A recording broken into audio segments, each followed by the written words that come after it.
भारतीय हवामान विभागाने देशभरातील 26 राज्य आणि केंद्रशासित प्रदेशांमध्ये मुसळधार ते अतिमुसळधार पावसाचा इशारा जारी केलाय। मुसळधार पावसामुळे होणाऱ्या संभाव्य पुराबाबत नागरिकांना सावध करण्यासाठी हा इशारा देण्यात आलाय। आयएमडीने शनिवारी महाराष्ट्रासह 26 राज्यांना मुसळधार ते अतिमुसळधार पावसाचा इशारा दिलाय, त्यामुळे नागरिकांना सतर्क राहणे गरजेचे आहे। गेल्या काही दिवसांपासून पावसाने अनेक राज्यांना झोडपून काढलंय।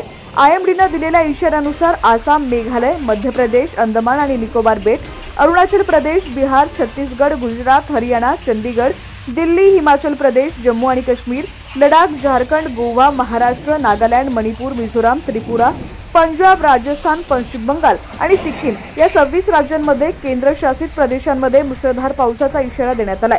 अतिवृष्टीमुळे होणाऱ्या संभाव्य धोका टाळण्यासाठी नागरिकांना आवश्यक खबरदारी घेण्याचे आवाहन आयएमडीने दिलंय। रहिवाशांना घरातच राहण्याचा, पूर येण्याची शक्यता असलेल्या भागात प्रवास करणं टाळण्याचा सल्ला देण्यात आलाय। असुरक्षित भागात भूस्खलन आणि अचानक पूर येण्याचा इशाराही आयएमडीने दिलाय। दरम्यान उत्तर भारतात मान्सूनच्या आगमनाने बऱ्याच काळापासून कडक उन्हाचा सामना करणाऱ्या राज्यांनाही दिलासा मिळालाय। महाराष्ट्रातील पुणे, रायगड, सातारा, नाशिक, मुंबई, ठाणे आणि रत्नागिरी जिल्ह्यांना मुसळधार पावसाचा इशारा देण्यात आलाय।